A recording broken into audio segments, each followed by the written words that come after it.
3 ng hapon kasama si Brother Marco Evangelista, Apologetica, dito sa Veritas 846, Radyo Totoo. Ave Maria! Gratia plena! Isang mapagpalang araw po ng linggo mga kapanalig, ang dalangin nating sumapit sa lahat. Samahan po ninyo kami sa mga sandali ng pag-aaral sa salita ng Diyos at pagtatanggol sa ating pananampalatayang Katoliko. Ito po si Brother Marco C. Evangelista.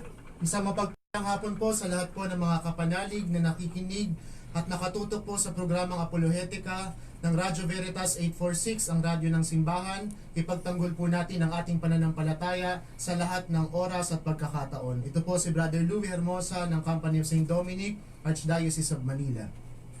Purihin ang Panginoon na tayo binigyan ulit ng isang pagkakataon upang tayo magbahagi ng mga salita ng Diyos at tunay na aral ng nag-iisang simbahang itinayo ni Kristo. Kaya makinig, magsaliksik. Ito po si Brother Marlon Azuelo. Amen. At hindi natin kasama ngayon ang dalawa nating partner, si Brother Melchor Manalili at si Tatang Larry Malyari. Binabati po natin ang ating mga kaibigan mula sa parokya ng Santo Cristo Parish dyan po sa San Juan. Salamat po sa kanilang kura paroko si Father Matthew at syempre si Brother JC Recto na nag-imbita po sa atin kagabi sa kanilang Biblical Apostolate ministry lecture. Salamat din po sa mga kapanalig nating patuloy na tumutulong sa ating programa, sa atin pong minamahal na benefactor si Brother Melchor Carpizo, Brother Choi, at sa kanyang may bahay na si Sister Rita. Maraming salamat sa patuloy mong pagtulong sa ating palatuntunan. Salamat din po kay Sister Grace Beltran. Sulit, tinanggap na po namin yung inyong ibinigay na suporta.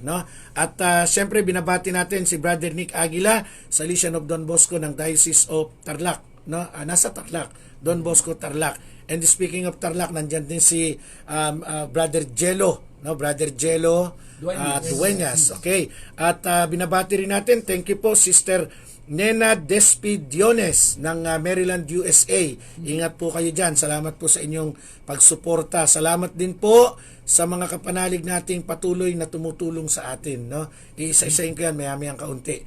Anyway, this afternoon ay meron po tayong talakayan, magandang talakayan.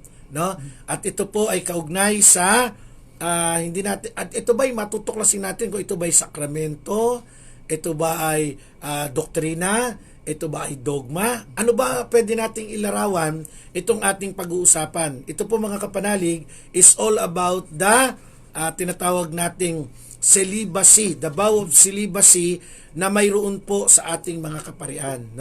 Etong si Brother James Lasara ng Las Piñas, hindi ko alam kung celibate din ito Galing to ng Bigan. Mabuhay ka, Brother James, the historian of Las Piñas. Okay, so para mapag-usapan nating mabuti yung vow of celibacy, kukonsultahin po natin ang isang magaling na Dominikano, si Brother Prater Louis Peñafiel Hermosa. Pag-usapan natin yan. Okay po.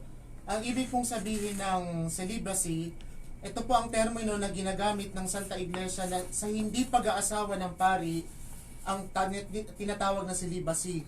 So, ibig pong sabihin, kasi minsan tayo po ay binabatikos ng mga kapatid natin, mga sektang protestante katulad ng INC particular, na ang aral na po nito ay aral daw po ng demonyo. Ha? Yun po ang kanilang ang claim. So ngayon po, lilinawin po natin kung ano ba talaga yung celibacy. Ang celibacy po, yun po ang hindi pag-aasawa ng mga tinatawag nating pumasok sa pagpapari, obispo o kaya mga diakono, at yung mga laiko katulad ng mga madre na talagang inalay ang kanilang buhay para po sa kaharian ng Diyos at paglilingkod sa simbahan. Of course, hindi natin maiwasan dahil nga yung mga kaibayo natin, ilagi namang biblical sila, evangelical. So ang tanong kasi nila doon meron ba talagang batayan sa Biblia? Yung mga sinasabing kailangan hindi mag-asawa or ang hindi pag-asawa ng ating mga kaparian ay turo nga ba talaga ng or aral ng demonyo. So actually ang basis nila dito ay nasa 1 Timothy chapter 4 verses 1 to 3. Ang sabi, maliwanag ang sinasabi ng Espiritu na sa mga huling mga araw ay iiwan ng ilan ang pananampalataya. Susunod sila sa mga mapanlinlang na espiritu at sa mga katuruan ng mga demonyo. Ang mga katuruang ito'y pinalalaganap ng mga taong sinungaling at may mga manhid na budhi.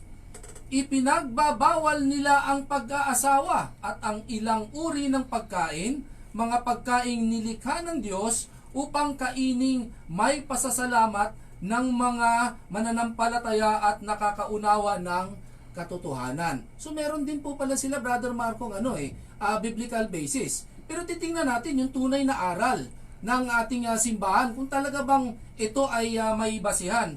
Of course, sa ating Catechism of the Catholic Church, meron po tayong basis, no? Ang tunay na aral natin ay nasa paragraph number 1579. Sabi, all the ordained ministers of the Latin Church, with the exception of permanent deacons, are normally chosen from among men of faith who live a celibate life and who intend to remain celibate for the sake of the kingdom of heaven, called to consecrate themselves with undivided heart to the Lord and to the affairs of the Lord. They give themselves entirely to God and to men. Celibacy is a sign of this new life to the service of which the church minister is consecrated. Accepted with a joyous heart, celibacy radiantly proclaims the reign of God. Ayon. So paliwanag na pinapakita dito na talaga palang itinitalaga nila ang kanilang buhay at ang kanilang pagsisilbi sa Panginoon ng buong puso. Okay, meron lang tayong gustong linawin, ano? Bago natin palawakin yung ating talakayan sa celibacy, yung binanggit mo kasi is about the Catechism of the Catholic Church, number 1579. At dito po sa Catechism, yun yung official teaching, yun yung stand ng Catholic Church. Pero ang pinakamagandang maintindihan ng mga kapanalig natin, ang celibacy po o hindi pag-aasawa ng isang pari, no, o ng isang relihiyosa, no, ito po ay hindi obligatory. Hindi po ito sapilitan. Subalit, ito po ay kinakailangan upang maging 100% yung pagbibigay ng sarili ng isang magpapari, ng isang lalaki o isang relihiyosa o isang babae para sa kaharian ng Diyos, no? Tandaan po natin na ang hindi natin ang celibacy ay hindi isang doktrina, hindi po isang dogma ng Latin Church o ng Iglesia Katolika, no? Ang clerical celibacy po, no, ay paghahandog totally ng sarili ng isang tao na tumugon sa tawag ng Diyos, no? Kaya nga, yung paglilingkod na yan ay upang magpakita ng pagtulad o pagsunod sa ating Panginoong Hesukristo. Ano nga, Brother Louie, yung celibacy sa Latin? Saan ba nanggaling yung celibacy na yan, no? Paintindihin ng ating mga kapanalig yung aral na yan. Okay po. Ang celibacy po ay nanggaling po sa salitang Latin na ibig sabihin po ay celibatus. Ang ibig sabihin po is the state of voluntary being unmarried, sexually abstinent, or both, usually for religious reason. Kaya nga mga kapanalig, lagi nating tatandaan na ang celibacy po, hindi po yun sa pilitan. Halimbawa po ikaw magpari ka na nga, huwag ka na mag-asawa, pipilitin mo yung tao. Hindi po, kusang loob yun. Kaya nga yung mga seminarista o kaya yung mga partikular, mga lalaki na gustong mag-alay ng kanilang buhay sa Diyos, hindi yan sa pilitan. Kaya nga yung pagpapare o pagmamadre, hindi po yan sa pilitan na talagang talagang inuobliga natin yung tao na talagang sundin yung example ni Jesus Christ na hindi po rin mag-asawa. Actually, no, sinabi ni Jesus, come follow me. Oo. No? Deny yourself. Part po ng pagdi-deny ng sarili, yung fleshure of flesh. Yun nga hong pagiging celibate, no? Yun ho'y malaking sakripisyo. Kaya nga hindi naging pari si Brother Marlon Nasuelo.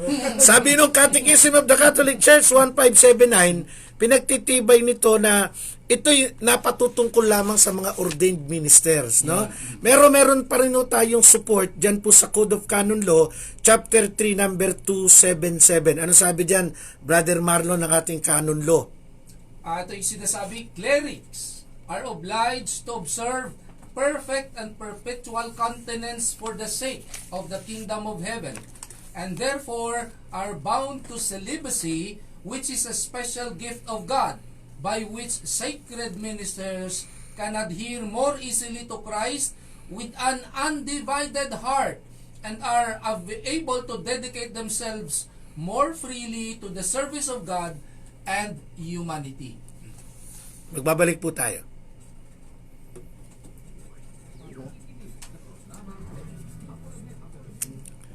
Hi mga kapanalig, salamat po at kasama ko po, ayan, sa booth, si Brother Louie at si Brother Marlon. Ang ganda ho ng aming backdrop, no? Ako, dito lang ako sa isang sulok. Ako'y manunod lamang sa kanilang dalawa.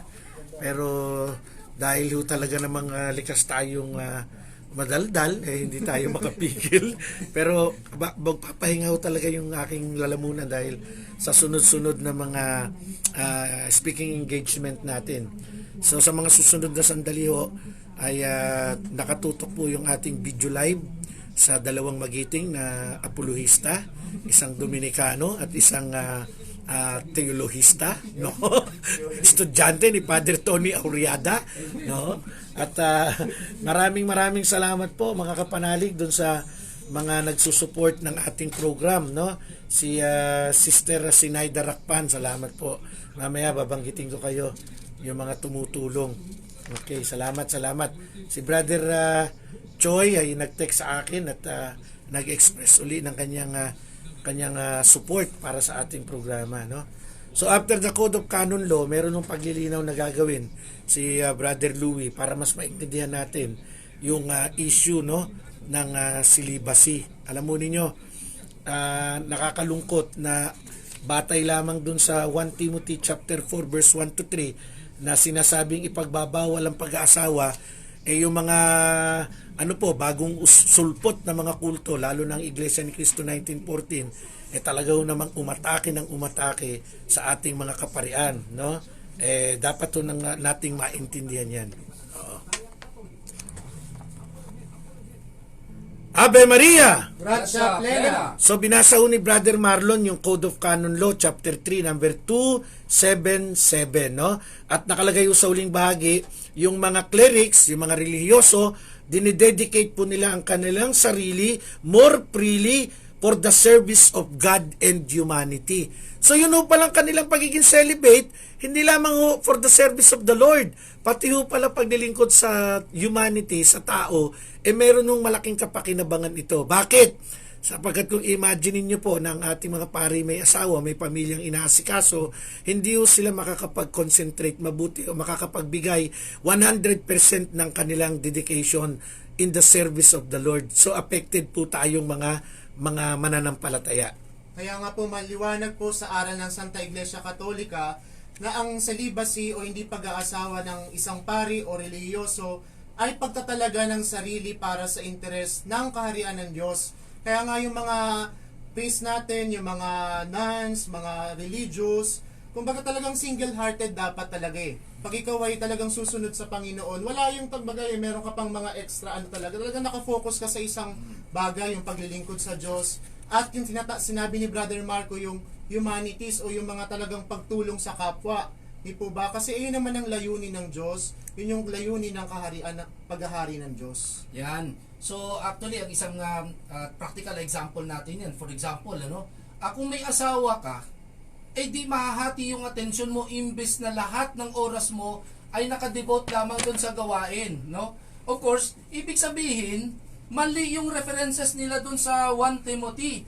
At ito ay hindi tugma doon sa kanilang pambabatikos na ang hindi pag-aasawa ay mali. Turo ng demonyo. Turo ng demonyo. So ngayon, ang tanong natin, Brother Marco, totoo ba talaga na ang hindi pag-aasawa ay aral ng demonyo?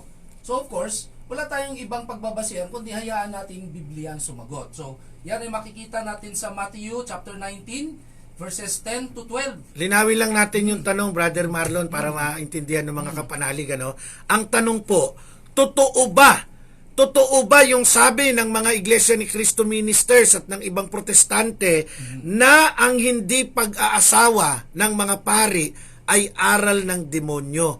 Yeah. So para humasagot yan, ibinibigyan din po natin na ang sagot ay nasa Biblia. Yeah. Totoo ba na ang hindi pag-aasawa ay aral ng demonyo? Okay, basahin natin yung Matthew chapter 19 verse 10 to 12. Pakibasa uli, Brother Marlon.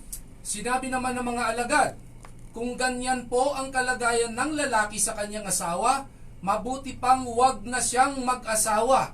Sumagot si Jesus, hindi lahat ay kayang tumanggap ng aral na ito, kundi sila lamang na pinagkalooban ng Diyos.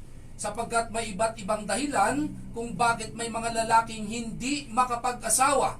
Ang ilan ay dahil sa kanyang katutubong kalagayan, ang iba naman naging ganon dahil sa kagagawan ng ibang tao. Mayroon namang hindi nag-aasawa alang-alang sa kaharian ng langit. Ang makakatanggap ng simulaing ito ay tumanggap nito. So, take note na meron pong tatlong binanggit ng ating Panginoong Hesus na mga dahilan kung bakit may mga lalaki na hindi nag-aasawa. Number 1, ang ilan ay dahil sa katutubong kalagayan. Ano ba ibig sabihin nun? Katutubong kalagayan, in natural state or yung mga natives dun sa lugar nila, no, na meron silang batayan, meron Kultura. silang kultura nila na hindi sila pwedeng mag-asawa. Pangalawa, of course, yung ibang dahilan ay kagagawa ng ibang tao. Ano ba yung kagagawa ng ibang tao? Yung medyo broken-hearted ka. Yun. Masaktan. Busted. Masakit. Oo. Masakit. Oo. Kaya sabi niya, ayoko na mag-asawa. Tama yun. Nadala. Yung tama yun. Pero, ang isang higit na nating titingnan, yung isang dahilan, ang iba ay tumanggap ng simulain alang-alang sa kaharian ng langit. Ito po yung binanggit na ating Panginoong Hesus. So, isa ang tiyak na sagot.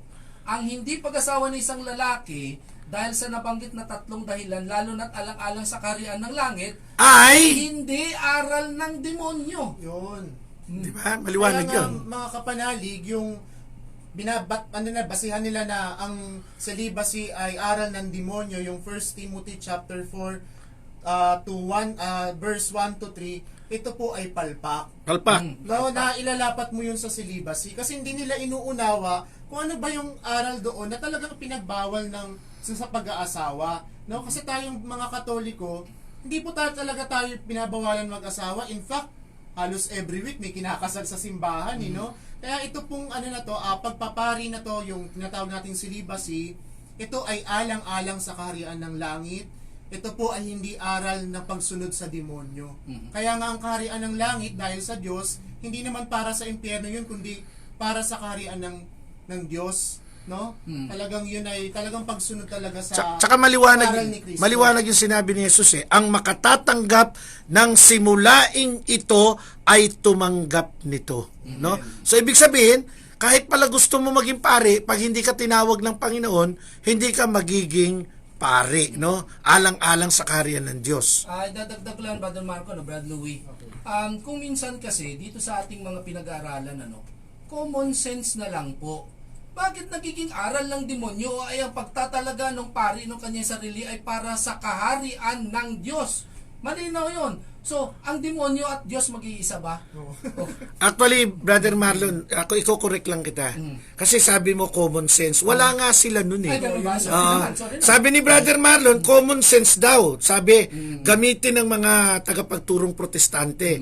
Ang nakalulungkot, unfortunately, wala nga silang common sense. Di ba? Wala silang common sense. Kaya hindi nila maintindihan na yung hindi pag-aasawa for the kingdom of God ay ibinigay mismo ng ating Panginoon. Alam mo ninyo, from the very start, Brother Louie, di ba?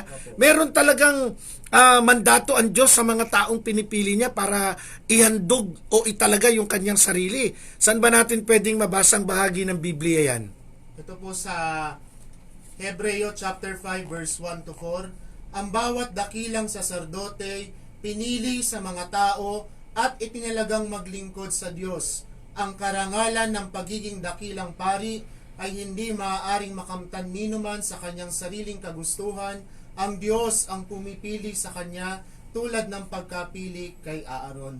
Kaya nga yung mga gustong magpari, talagang inaano nila, inaalam nila may calling ba talaga ako. Kaya nga meron tayong tinatawag na discernment. Pinagdadasal mo talagang papasok ba ako o hindi sa buhay na ito. Kasi ito ay isang bukasyon, no? Wala nang, baga parang bawian din to no? Na talagang ayoko na susunod, gano'n na, di ba? Kaya nga pinagdarasal natin na hinihingi natin yung grasya ng Diyos na talagang maramdaman natin na talagang may calling tayo sa Panginoon. Actually, yung sinabi ni Brother Louie, mga kapanalig, na ang pagpapari, no, ito po'y isang bukasyon.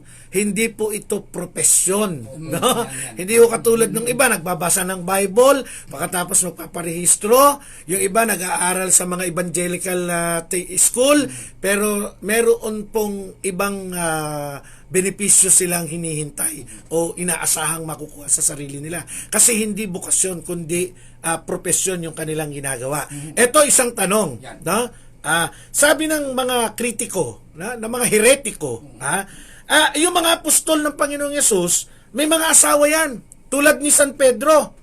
Sabi nga ni San Pablo, no, na yung mga tagapangasiwa ng iglesia dapat may asawa. Bakit yung mga paring Katoliko hindi nag-aasawa? Unang-unang reference nila sa Bible, yung mga apostol may asawa, ginamit nila si San Pedro doon sa bahagi ng Mateo chapter 8 verse 14 to 15. Pakibasa nga yan, Brother Marlon. Matthew chapter 8 verse 14 to 15. Pumunta si Jesus sa bahay ni Pedro at nakita niya roon ang biyenan nito na nakaratay at nilalagnat. Hinawakan ni Jesus ang kamay ng babae at ito'y gumaling agad. Bumangon at nagsimulang maglingkod sa kanya. So kung mapapansin mo, ang dahilan para sabihin nilang may asawa yung mga alagad ni Jesus dahil dun sa term na may biyenan si Pedro. Of course nga naman, simple logic, kung may biyenan si Pedro, naturalmente may asawa. Hindi ka naman pwede magkaroon ng biyenan kung wala kang asawa. So yun ang pinupunto nila. Bakit yung mga alagad ay may asawa, no? Si Pedro may asawa. Bakit ngayon kayong mga paring Katoliko pinagbabawalan kayong mag-asawa? Doon pa lang ho may mali na eh. Hindi ho pinagbabawalan, no? Hindi ho pinagbabawalan. Brother Louie, linawin nga natin 'yan. Kaya nga dun sa natin, sa libasi nga po, yun po ay kusang pag-aalay ng sarili. Yun! Natandaan natin yun, hindi po yung sa pilitan. Hindi Kasi po mandatory. Opo, yung mga apostol, o sabihin natin may asawa sila, pero yung mga sumunod, di po ba, na mga sumunod din sa mga apostol, wala pong asawa yun. Ayan. So, di ba, yun ang patunay doon. Ito lang ho ang malinaw. Sa Catholic Church, wala hong pagbabawal sa pag-aasawa. And speaking of pag-aasawa, si Brother Jerry at si Sister Wilma Anastasio ay nagdiriwang ng kanilang ika-30 taon ng pag-aasawa, ng kanilang wedding. At sila pala ay kinasal sa Santa Maria, Ilocos Sur, yung simbahan na mataas ang hagdan na pinagsusyutingan ni FPJ. At ang nagkasal sa kanila ay si Bishop William Antonio. Dati pari pa lang, ngayon obispo na. March 8 sila ikinasal noong 1989. So happy 30th wedding, Sister Wilma and Brother Jerry Anastasio. Ayan, sa Catholic Church walang bawal-bawal. Pag hindi mo kaya, hindi ka makapagpigil ng sarili mo, huwag ka magpari. Di ba? Ngayon, kung pari ka naman, ibigay mo yung sarili mo, ang tawag dyan, self-discipline. May mga lay people na hindi nag-aasawa katulad ni Brother Nick Aguila ng SDB sa Lisan of Don Bosco. Yung kaibigan ko, si Worthy Frater Louis Peña Hermosa, mukhang hindi mag-aasawa yan eh. For the kingdom of God, no? Si Brother Saul Ligario at saka si Brother Nestor Limcueco, mga hindi mag-aasawa yan.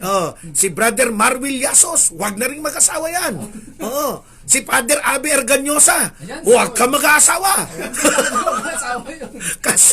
kasi itinatalaga nila yung sarili nila para sa Panginoon. Yun ang dapat nating maintindihan. Ngayon, sabi ni Apostol Pablo, yung daw tagapangasiwa ng iglesia dapat ay may asawa. At ang kanilang ginagamit na reference yung aklat ng Timoteo, 1 Timothy chapter 3 verse 2 at verse 12. Pakibasa nga uli ang Brother Marlon. Kaya nga, ang isang tagapangasiwa ay kailangang walang kapintasan. Isa lamang ang asawa, marunong magpigil sa sarili, maingat, kagalang-galang, bukas ang tahanan sa iba, at may kakayahang magturo. Ang mga tagapaglingkod sa iglesia ay dapat isa lamang ang asawa at maayos mga siwa sa kanilang mga anak at sambahayan. Okay, dyan po sa binasa ni Brother Marlon, mga kapanalig, 1 Timothy chapter 3 verse 2 and 12, no? Kung atin pong papansinin sa paglalarawan ni Apostol San Pablo sa kanyang sulat na ito kay Timoteo, kanya pong sinabi na ang tagapangasiwa o tagapaglingkod ng iglesia ay may isang asawa. Kung papansinin pong mabuti, hindi po ginamit ni San Pablo ang termino na dapat ay may asawa. Iba po ang mensahe sa terminong dapat ay may asawa at sa terminong may isang asawa. Yan ho ang hindi naiintindihan ng mga nagbabasa nitong sulat na ito ni Apostol Pablo. So ibig pong sabihin mga kapanalig, ang pagkakaroon po ng asawa ay isang option o choice. Yan, option. Option po yun na ang lalaking mga siwa o maglingkod sa iglesia. Kung di ka mamangasiwa, pwede ka mag-asawa, ganun. Kasi kumbaga talagang binibigyan tayo ng disiplina ng simbahan na talagang yung paglilingkod mo, nakafocus ka doon. Kasi pag may asawa ka at maglilingkod ka, sino ba talaga ang paglilingkuran mo doon? Di po ba, no? Unang-una sa lahat, no, yung banggiting kuli yung kay Apostol Pedro. Alam mo ninyo, pag inaral natin ang kasaysayan ng simbahan, ano po mga kapanalig, hindi ho tayo magdi-deny na noong mga unang siglo, no, ang mga tagapangasiwa, ang mga pari ng Iglesia Katolika ay mayroong mga asawa o pamilya. Tuloy mo nga, Brother Louie, yung kwento ng ating simbahan sa mga unang panahon nito. Oh. So ito po, karamihan sa mga pari ay may pamilya ay nagpupundar ng mga ari-arian at mga material na bagay na inuukol sa kanilang pamilya sa halip na ito ay mailaan sa iglesia. Nagagamit ang ministeryo o tinatawag nating ministry para sa sarili at kapakanan ng kanilang pamilya. Unang tinalakay noong 305 to 306 sa Synod of Elvira, ito ay bansang Espanya, ang pagsasabuhay ng isang pari na walang asawa. Inilagay ang celibacy sa Canon 27 and 33 ng simbahan noong AD 385. Isinulat ni Pope Siricius ang Decretal, isang paghihikayat sa mga pari para sa buhay celibate o walang asawa. Ganap na maging tradisyon sa Latin Church ang pagtupad sa clerical celibacy noong ika-11 siglo hanggang kasalukuyang panahon. Ang celibacy ay formal na naging bahagi ng pamantayan ng Latin Church Canon Law noong 1917. Sa panig ng Eastern Orthodox Churches at Eastern Catholic Churches, which latter are in the full communion with Rome, ang lalaking may asawa inoordinahan upang maging pari maliban sa nahihirang na obispo. Hindi naman pinahihintulutan na mag-asawa ang isang lalaki na tumanggap ng ordinasyon bilang subdeacon. Noong ika-5 siglo, maging ang obispo ay pinahihintulutan na mag-asawa. Pagsapit ng ika-6 na siglo, nagdesisyon ang Eastern Church na tanging ang celibate monk na lang ang maaaring tumanggap ng episcopacy ordination, samantalang pinapayagan naman na mag-asawa ang isang pari matapos ordinahan. Okay? Okay po. Okay na. Yun. So magbabalik tayo.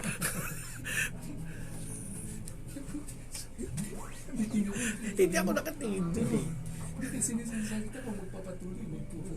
Okay mga kapanalig, medyo naano ho kami sa oras kasi dapat to pagpatak ng 2:30, no?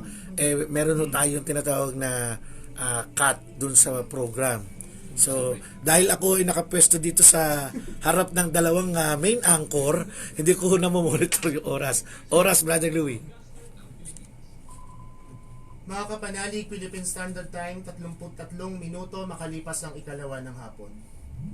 Ang nakapagtanggol sa pananampalataya Ave Maria. Ave Maria! Gratia plena! Nagbabalik po tayo sa ikalawang bahagi ng ating palatuntunan. Kasama niyo pong muli, Brother Marco Evangelista, si Brother Louie Peñapiel Hermosa at si Brother Marlon Asuelo. Medyo nalibang tayo dun sa history ng simbahan. Yung kanyang pagbabagong anyo. Kasi nung unang panahon, hindi ho dinideny na may mga asawa ang pari. No?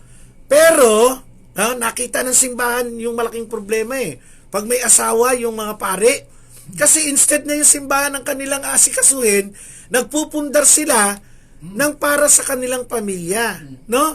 Yung kanilang mga koleksyon sa halip na para sa simbahan napupunta sa pagtataguyod ng kanilang mga anak, no? Kaya ho, sabi ng simbahan, malaking problema ito malalanos ang simbahan, ang pondo ng simbahan. Kaya nga po, doon po sa Synod of Elvira, no, ay una hong ginawa yung pag-uusap tungkol sa celibacy, no? Kasi ang simbahan po ay sumusunod sa panahon. Pinag-aaralan niya yung mga development ng panahon. Kaya kinakailangan ang simbahan ay versatile, ano yung takbo ng mundo, no? Kasi pagka pinabayaan natin ang mga nangangasiwa ng simbahan natin ay merong ibang itataguyod sa halip ng simbahan, no? Hindi ho natin masasabing secure, no, ang ating simbahan. Sa totoo lang po, mga kapanalig, ang celibacy ay isang kayamanan na hindi mananakaw sa loob ng Catholic Church. Ito po'y kayamanan na nanggagaling sa Espiritu Santo. Ngayon, ang tanong, paano yung mga ibang pari na naging kaibigan ni Miguel, nung pinigil ay nanggigil, no? Wag ho nating tingnan yung pagkukulang ng iba. Tandaan nyo, si Jesus may 12 apostol, isa ho doon naghudas Ibig bang sabihin may failure si Jesus, hindi siya naging magaling na tagapagturo? Kasi 12 lang yan Pumalpak pa yung isa. Hindi po. Kahit pinakamagaling na tagapagturo ang ilagay mo dyan, ang ating magiging question ay makikinig ba at magiging mabuting tagasunod ba yung tinuruan ng magaling na tagapangaral. So mga kapanalig, doon po sa sinabi ni Brother Louie na kwento tungkol sa evolusyon ng celibacy, bakit nagkaroon ito sa simbahan. Marami yung mga churches, no? Sa katunayan, inadapt na rin nila ito sa kanila pa kasi nakita nga nila yung malaking magiging problema pag may asawa ang isang pari, no? Ngayon, dapat nating maintindihan ng celibacy para sa mga lalaking ibig sabihin natin sa mga lalaking magpapari, hindi po ito compulsory. Uulitin po natin, hindi po ito compulsory, hindi po ito sapilitan, subalit ito po ay necessary o kinakailangan. So binibigyan din po natin ng clerical celibacy ay hindi isang doktrina, hindi isang dogma ng Roman Catholic Church. Uulitin ko po, ito po ay isang disiplina para sa isang lalaki na itinalaga ang kanyang sarili, ang kanyang buhay, alang-alang sa kaharian ng langit. Pag may pare na nabalitaan yung nagkaroon ng relasyon sa isang babae, nakabuntis sa isang babae, ang nagkukulang po doon ay ang sarili niyang disiplina, hindi ho ang simbahan. Kaya wag niyong pulaan ang kabuuan ng simbahan dahil lamang sa kahinaan ng iba. Yan ang tandaan natin. Kaya wag kayong makikinig dun sa mga tirada ni Pangulong Digong, no? Na dapat daw ang mga pari ay mag-asawa na. Hindi ho pwedeng mangyari yon. Dahil ang celibacy ay isang biyaya ng Diyos na hindi po lahat ay magkakaroon ng guts, no? Magkakaroon siya ng strong decision, strong discipline para makuha niya ito. Basahin nga natin yung 1 Corinthians 7, verse 37 to 38, Brother Marlon, pakibasa yan. Unang aklat ng Korinto, Kabanata 7, talatang 37 hanggang 38. Ito po sinasabi, ngunit kung ipasya ng isang lalaki na hindi siya mag-asawa, mabuti ito kung matatag ang kanyang kalooban, kung hindi siya napipilitan lamang, at kung kaya niyang magpigil sa sarili at huwag mag-asawa. Sa makatuwid, mabuti nang magpakasal, ngunit lalong mabuti ang magpigil sa sarili at huwag mag-asawa. Naalala ko tuloy si Brother Jose Jun Santos Jr. Pumasok sa seminaryo yan Pero yan ay nanggigigil. Kaya si Sister Rosalea ay naging kabiyak niya. Sabi ni Apostol Pablo, mabuting magpakasal, ngunit lalong mas mainam na magpigil sa sarili at huwag mag-asawa. Ibig bang sabihin nun, Brother Louie, si Apostol Pablo, sabi niya, mabuti pang wag nang mag-asawa ay nagturo ng aral ng demonyo? Sabihin po nun, hindi po. Dahil hindi po magtuturo ng aral ng demonyo si San Pablo. In fact, sinabi niya dito na lalong mas mabuti at magpigil sa sarili at huwag mag-asawa. It is a suggestion. Di po ba, no? Kaya nga ginagawa ito sa discipline sa simbahan kasi nga nakita natin yung necessity na talagang pamunuan natin, i-manage ng simbahan, yung mga clerics, no, yung mga obispo, na talagang mas mainam talaga na pag pinamunuan natin ng simbahan ng walang asawa. Ayan. So Brother Marco, ito lang sa sitwasyong ito, bibigyan natin sila ng isang practical na sitwasyon kung anong mangyayari kung ang ating pari ay hindi nakakapagpigil o walang disiplina sa sarili. For example, meron siyang asawa. Ngayon, sa kalagitnaan, may magtatawag, di ba? In the middle of something, di tatawagin mo. Di mawawala yung kanyang debosyon sa kanyang dapat gagawin. Okay. Yun, ibig sabihin hati yung kanyang oras. Basahin Kaya natin nga yung, sabi ano, po yung sa Marcos. Marcos chapter 8 verse 34, ito po ang sinabi ng ating Panginoong Hesukristo, pinalapit ni Jesus ang mga tao at kanyang mga alagad at sinabi sa kanya, ang sino mang nagnanais sumunod sa akin ay kinakailangang itakwil niya ang kanyang sarili, pasanin ang kanyang krus at sumunod sa akin.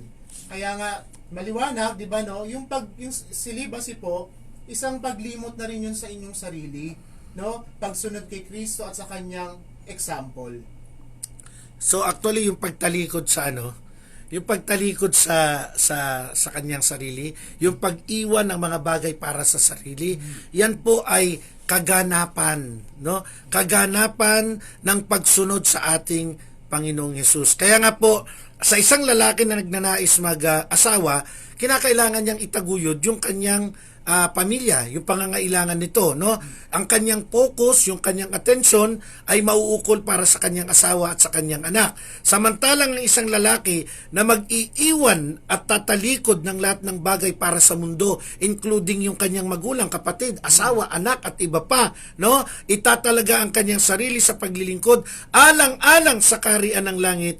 Yan po'y makapaglilingkod ng buo, makapaglilingkod ng ganap. Hindi po magiging hati ang kanyang atensyon. Prioridad ng kanyang buhay ang mga gawain para sa Diyos. Palibasa, wala siyang pamilya na dapat na itaguyod, no? Kaya nga sabi sa bahagi ng 2 Corinto o 1 Corinto, Brother Marlon, pakibasa. 1 Corinthians chapter 7 verse 32 to 34. Nais kong mailayo kayo sa mga alalahanin sa buhay. Ang pinagkakaabalahan ng lalaking walang asawa ay mga gawaing ukol sa Panginoon, kung paano niya mabibigyan ng kaluguran ng Panginoon. Ngunit ang pinagkakaabalahan ng lalaking may asawa ay ang mga bagay ng sanlibutan ito, kung paano niya mabibigyang kaluguran ng kanyang asawa, dahil dito'y hati ang kanyang malasakit. Gayon din naman, ang pinagkakabalahan ng isang babaeng walang asawa o ng isang dalaga ay ang mga bagay ukol sa Panginoon, sapagkat nais niyang maitalaga lubusan ang sarili para sa paglilingkod sa Panginoon. Subalit ang iniintindi ng babaeng may asawa ay ang mga bagay ng sanlibutang ito, kung paano niya mabibigyang kaluguran ang kanyang asawa. Kaya nga ang isang pari ay ikinakasal yan kay Kristo, no? At sa kanyang simbahan. Kung ang isang pari ay may asawa, hindi magiging ganap ang kanyang pagsunod sa Panginoong Kristo upang makamtan na ang kaganapan ang mga gawain para sa kaharian ng Diyos. So kung ang pari po ay may asawa, yung nga sabi natin, mahahati ang kanyang atensyon, dalawa ang kanyang paglilingkuran. Ano ba talaga yung uunahin ko? Yung papakain ko yung mga anak ko o yung maintindi ko yung mga parishioners ko, di po ba, no? Kaya nakikita natin doon yung talagang wisdom ng simbahan, na talagang sundin ang talaga pagiging full-time, no, dedicated nila sa paghahari ng Diyos sa pamamagitan ng celibacy. Unang-una yung kanina nang binanggit ni Brother Marlon, ibabalik ko lang, una mong binanggit, di ba? Yung simple logic, yung practical na pananaw, kung ang pari po, mga kapanalig, may asawa, ito isang senaryo to Kung ang pari may asawa, ano uunahin niya? Number 1. Halimbawa, siya po'y magmimisa. May schedule ng misa. Pagkatapos po, habang naggagayak siya para magmisa, dumating yung kanyang biyenan at sinabi na, yung iyong asawa ay manganganak na same time. No? Yung schedule ng misa at yung misis niya ay manganganak na. Ano ang uunahin niya? Di ba malaking problema yon? Itutuloy niya bang magmisa o itatakbo niya sa ospital yung asawa niyang nagle-labor? Yun yung sinabi ni Apostol Pablo. hati ang kanyang magiging malasakit. Di ba? Pangalawa, siya ba'y pupunta sa may sakit na nasa critical na kondisyon o maghahatid siya ng anak niya na kinakailangang pumasok sa eskwela kasi malilate na? Yun yung dalawang senaryo. So mga kapanalig, tandaan po natin, yan ang mga practical na dahilan. Very practical. No? Na ang isang pari hindi pwedeng mayroong asawa dahil hati ang kanyang atensyon. Hati ang kanyang magiging desisyon. Magbabalik po tayo.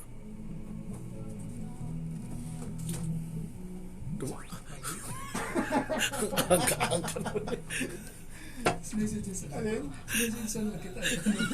Ano ba nga magkat? Hindi ko dinilili. Ano yung gano'n yun? Hindi para mag-gaitan ka lang. Okay na. Huling bahagi na. Yung yan yung Matthew 6:24, elaborate lang ng konti. Tapos batuhin na natin yung, huwag nyo nang basahin po yan.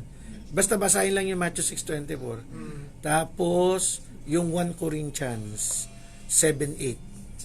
7:8. 7-8. Tsaka yung 1 Corinthians 7:7. Yung pagtulad. Ayan, yun yung huli. Sama-sama. Ayun na yun. Ihuli natin yan. Hindi. Para makapag-thank you tayo sa mga sponsor. Okay, mga kapanalig, nasa huling bahagi na kami. Salamat. Christy Magsumbol is waving. Hi. Magmadre ka, ha? Manuel Enderes is watching. Mabuhay po kayo. Remedios Caparas Reyes. Arnel Bustamante. Bongski Paigmani is watching. Angelita Ramos Dagandara. Si Kuya Ray Maborang. Mabuhay ka, Kuya Ray. Si kaibigang Apple Sam. Si Samar. Apolinario Samar. JC Recto. Brother JC, thank you. Miss Jessalyn Bukat. Mabuhay ka, Miss Jessalyn Bukat. We love you.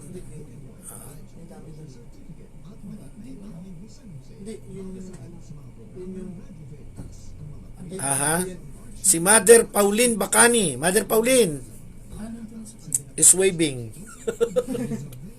Wala po si Tatang Larry. Meron nung nilakad. Okay. Father Raymond Sagun Cruz ng Radyo Maria Philippines 99.7 FM Tarlac. Pray for us, Father. Chito Soliben, Christian Joshua Torello. Ave Maria! Gracia Plena! Nasa huling bahagi na po tayo ng ating palatuntunan. Salamat po sa inyong pagsama at binibigyang din natin yung dalawang senaryo. Ano uunahin ng pare na may asawa? Magmisa sa takdang oras o magsugod ng asawang manganganak? Pumunta sa may sakit para pahiran ng banal na langis o ihatid yung anak sa eskwela na malilate na?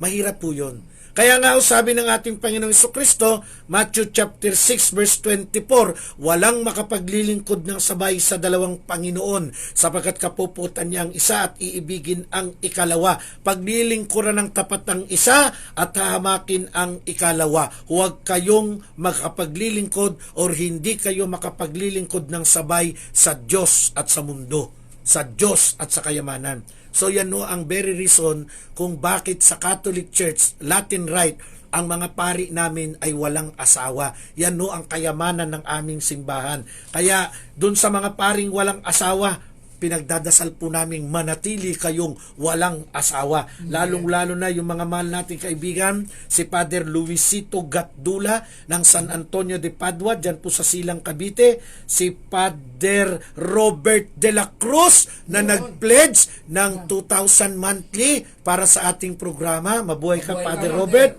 Ang kura paroko ng Nuestra Señora de las Saleras, si Father Noe Elnar, at iniimbitahan tayo ni Reverend Father Albert Santiago ng St. Michael Parish, Marilao, Bulacan, sa pamamagitan ni Father Egay de Jesus. Binabati rin natin si Father Elizar Ichon, Our Lady of the Pilar Parish Church sa Poblacion East, Santa Maria, Pangasinan. Mabuhay po kayo. At siyempre, no, si Brother Noli Bisedo ng Good Shepherd kasama si Brother Delpin Malonzo. May nagtatanong si Sister Nena, nasan daw si Tatang? Hindi niyo ho ba nabalitaan? Wala ho siya ngayon dito sa programa. Okay, tuloy natin, Brother Louie. You cannot serve in two masters, sabi ng Panginoon. Kaya nga sabi ni San Pablo sa kanyang sulat sa unang Korinto chapter 7 verse 8, ito po ang kanyang sinabi. Ito naman ang masasabi ko sa mga walang asawa at mga babaeng balo. Mabuti pa sa kanila ang manatiling walang asawa tulad ko. Ayun, sinabi na naman ni Pablo. Kaya nga si San Pablo, isang celibate din. Eh no sabi niya, tularan siya. No? Kasi talagang yung paglilingkod niya, inaka-focus talaga sa paghahari ng Diyos. Amen. So of course, dadagdagan po natin na Brother Louie, no, mababasa natin din yan sa 1 Corinto 7:7. Nais ko sanang ang bawat isa ay makatulad ko, ngunit may kanya-kanyang kaloob mula sa Diyos at ang mga ito'y hindi pare-pareho. So of course, tulad ng sinabi ng Panginoong Hesus, mayroon namang hindi nag-aasawa alang-alang sa kaharian ng langit. Ang makakatanggap ng simulaing ito ay tumanggap nito. So ang tumanggap ng simulaing celibacy o ang hindi pag-aasawa, ang tunay na sumusunod sa kordero. Kaya nga sabi ni San Pablo sa unang Korinto chapter 11 verse 1, tularan ninyo ako gaya ng pagtulad ko kay Kristo. Ano bang ginawa ni Pablo? Hindi nag-asawa. Ano ba sabi niya? Ano ba yung kanyang word of encouragement? Tinularan niya si Kristo na wala ring asawa. At sabi ni Pablo, gayahin niyo ako. So, si Pablo, hinihikayat niya, huwag ka na mag-asawa for the sake of the kingdom of heaven. No? Ito, huling bahagi, basahin ko lang. Sa Pahayag chapter 14 verse 4, ang sabi po dito, ito ang mga lalaking hindi nagkaroon ng anumang kaugnayan sa mga babae. Hindi sila nag-asawa. Sumusunod sila sa kordero saan man siya magtungo. Sila'y tinubos mula sa buong sangkatauhan bilang mga unang handog sa Diyos at sa kordero. Sino daw yung haharap sa kordero? Yung mga hindi nag-asawa. Sino yung mga hindi nag-asawa? Mga lalaking sumunod sa kordero at tinubos mula sa buong sangkatauhan. Sangkatauhan, no? Katoliko yun. Ha? At sa Katoliko, ang mga pari, walang asawa. Kaya yung mga aming mga shepherd, yung mga nag-aakay sa aming mga laikos sa loob ng Catholic Church, mga lalaking walang asawa, ang direksyon namin patungo sa kordero. Yung pastor nyo, baka may asawa. Yung ministro nyo, baka may asawa. Nako, hindi ho kayo dadalhin yan sa kordero. Kayo'y magsilayas na dyan at pumunta kayo sa mga pari, maghahatid sa inyo patungo kay Kristo. Mga kaibigan, nag-enjoy po ba kayo sa program namin? I hope nag-enjoy po kayo. Kaya umabot na tayo ng 12 years. Kayo po ay nag-a-appeal sa inyo. No? Kami po humihingi, kumakatok ng inyong mga puso, lalo na ngayong panahon ng Kwaresma. Tulungan nun ninyo kami to support our radio program Apologetica. Mag-donate po kayo para ho sa tinatawag nga nating tinamaan tayo ng inflation rate, no? So mag-donate po kayo para sa programa natin. Magna-dial lang po kayo 0920-8712-038 sa pangalan po ni Brother Marco Evangelista. Ngayon kung kayo naman po abroad, katulad doon ni Sister Nena Diones na sa abroad, pinadadala nyo yan through remittance, yung mga money remittance center, at pwede nyo akong i-PM o private message, no, sa aking Facebook, no, at malugod po namin tatanggapin yung inyong malaking tulong para po sa ating programa. Okay? So basahin po natin text, no? Text. Babasahin po ni Brother Louie. Pero hindi ko kilala kung sino to eh. 0243, bakit naman po pinayagan si Father Lambert na maging pari? Nagkaasawa siya. Si Father Lambert sa Diocese of Antipolo. Paliwanag natin. Very lang po yan. Kumbaga, special case. Special case talaga po yan na kasi wala na talaga siyang commitment, and then yung asawa niya, alam ko, wala na talaga. Patay. Byudo siya. Patay na talaga. Byudo. So, yun talagang pinayagan na makapag-ordain. Kasi very lang to, talagang napaka-rare na na cases. Okay, paliliwanag po natin mabuti, no? Pinayagan po si Father Lambert na ordinahan maging pare. Una, na-comply niya po yung mga necessary requirements ng isang papari, ng isang magpapari, no? Yung kurso ng theology natapos niya po. At higit sa lahat, si Father Lambert po ng Diocese of Antipolo isa pong byudo. Inaalaw po yun ng simbahan. Lalo na po kung stable na yung iyong mga anak na maiiwan. Ano? Ngayon, kung ikaw po ay pare at mag-aasawa, hindi po pwede yun. Hihingi ka ho ng compensation, no? Ay, compensation tuloy. Ng dispensation, compensation tuloy. Ng dispensation sa Vatican, no? At ikaw po ay iaalaw naman, no? Na makapag-asawa. Hindi mo nga lang po maipapractice yung iyong sacred office. Hindi ka na pwede magmisa. Hindi ka na pwede magpakumpisal. Ganun lang po yun. Halimbawa ho, meron kayong kilalang medyo may edad na, no? At po pwede yung magpare. Pwede ho yun. Papasok ho siya dito sa Holy Apostle Seminary. Ang tawag naman po doon ay late vocation. Pwede po yan. Welcome po yan sa ating simbahang Katoliko. Okay, basahin po natin yung isang text. Brother Marlon. Sabi ni 0845, ganda hapon, nagtitinda po ako at ikaw si Mr. Melchor. Nawawala palagi or late. Wala pa po ako nababasa nobela or kwento, istorya, libro tungkol seminaryo o sa seminary. Marami po raw lingas ka sa loob ng mga lugar na yan. Dapat yung galing diyan magsusulat siya. Okay. Ayan yung kanyang observation. Ano? Okay, ginagalang po natin yan. Okay, basahin pa natin to, Brother Louis. 6584, good PM po, Brad Marco, kamusta na po kayong lahat? Diyan, namimiss ko po kayong mga taga Mount Carmel sa Baliwag, Bulacan. Masaya daw po kayong kasama. Alam po nyo po, baka tayo ay Magkakamag-anak. Magkamag-anak po. Ang lolo ko, ebanghilista. Sayang di tayo nagkita. Thanks po si Kapanalig Pati Mendoza ng Baliwag, Bulacan. Okay, baka kamag-anak ko si Sister Patty. Kasi yung lolo niya ibanghelista. O di magkamag-anak tayo, wala namang problema doon. Sige po, Sister Patty, ha? Aha. Asan ba to? Okay, basahin natin to. Bakit basa? Teka lang. Aha. Wag na natin basahin yung buong detalye. 7273. Hindi na natin babasahin yan. Okay. Medyo hindi naman para hindi natin basahin, hindi tayo pair, no? Medyo kumbaga hindi na para pag-usapan sa radio program yan. Pero kung gusto niyo malaman lahat ng kwento niyan, punta kayo dito sa Radio Veritas, magkwentuhan tayo ng personal. Okay. Mahaba ito. Huwag na natin basahin, maubos oras natin. Pag nagte-text po kayo, medyo medyo konti-konti lang. Okay. Good PM, Brother Marco. Ayan, nabasa na natin. Good PM to all. You're all blessed. Asan na ba? Nalilito ako. Ikaw na nga meron kaming yung control, yung mouse. Ayan, si Brother Louis.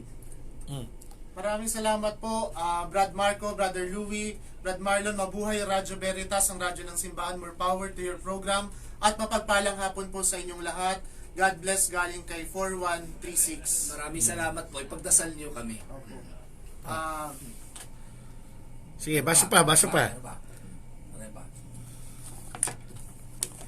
Wala. Ito.